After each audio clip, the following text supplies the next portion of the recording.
Society for vibrant Vijayawada సంస్థకు అధ్యక్షుడిగా, విజయవాడ ఎంపీగా ఎవరున్నా వారు అధ్యక్షులుగా నగర ప్రముఖులు, వ్యాపారవేత్తల భాగస్వామ్యంతో కార్యాచరణ సిద్ధం చేశారు. వైసీపీ ఆరోపణల నేపథ్యంలో ఎంపీ శివనాథ్ ఆ పదవి నుంచి తప్పుకున్నారు. గులకరాయి ఆర్టిస్ట్ వెల్లంపల్లి శ్రీనివాస్ మాట్లాడుతూ, విజయవాడ ఉత్సవ పేరుతో బెదిరింపులు, బలవంతపు వసూళ్లకు పాల్పడుతున్నారు. వైసీపీ పాలనలో దసరా ఉత్సవాలను మేం చేసినంత ఘనంగా ఎవరూ చేయలేదు అని సొల్లు చాలానే మాట్లాడారు. అంతేకాదు, హిందువులంతా ఏకం కండి అని పిలిపించారు.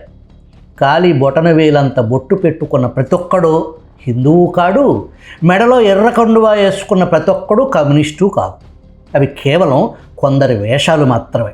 వెల్లంపల్లి మంత్రిగా వెలగబెట్టిన రోజుల్లో విజయవాడ వ్యాపారవేత్తలకు స్వయంగా ఫోన్ చేసి బెదిరించి చందాలు వసూలు చేసిన చరిత్ర వెల్లంపల్లి సొంతం. తన ఏలుబడిలో దుర్గగుడి వెండి సింహాల భాగోతం, కోవిడ్ సమయంలో ఆసుపత్రి యజమానులను బెదిరించటం, ఇలా చెప్పుకుంటూ పోతే ఇక్కడ సమయం సరిపోదు.